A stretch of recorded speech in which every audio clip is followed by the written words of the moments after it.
Day 4 of the PG&E manslaughter case brought out more details about the Zogg Fire. The fire was sparked by a PG&E power line in the hills above Reading and killed 4 people back in September of 2020. Investigative reporter Brandon Ritteman is the only reporter covering this case gavel to gavel. He reports from Shasta County Courthouse tonight. This morning, we got a deeper look into the arson investigation of the Zogg Fire with evidence never seen in public before. That evidence came from CAL FIRE surveyor Dave Caroli, who used a technology called LiDAR to make a 3D scan of the origin point of the Zogg Fire. He used the data to make this reconstruction, a cross-section of the hill.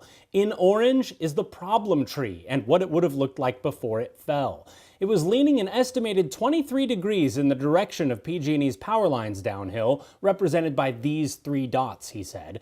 CAL FIRE found a big gaping wound on the back of that tree. Prosecutor Ben Hanna says PG&E should have had it removed. Yeah, I mean, the bottom line is you can't see a defect on the side of the tree that you're not looking at. So if you're not looking around the tree, our defect was on the opposite side of the power lines, and that's why it was missed. Prosecutors charged PG&E with the felony manslaughter of these 4 people, arguing the Zogg Fire was more than a mistake, it was criminal negligence. PG&E contractors had marked the problem tree as a hazard in 2018, but crews didn't cut it down that year. We heard more about that from Michael Kaufman, the first PG&E employee called to the stand in this manslaughter hearing.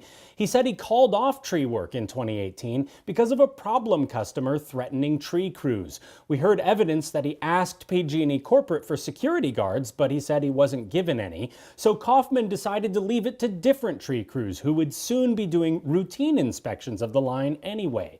But prosecutors say those later inspectors weren't told to look for the problem tree, and there's no evidence they walked all the way around it to see the gaping wound on its back side, the wound that let the tree fall onto power lines 2 years later in a windstorm, starting the deadly Zogg Fire. They did not intentionally miss this tree, but they did not do the work that they should have done. Kaufman, the PG&E manager, is expected to resume testimony when court picks back up at 9 a.m. tomorrow. In Shasta County, I'm Brandon Ritteman.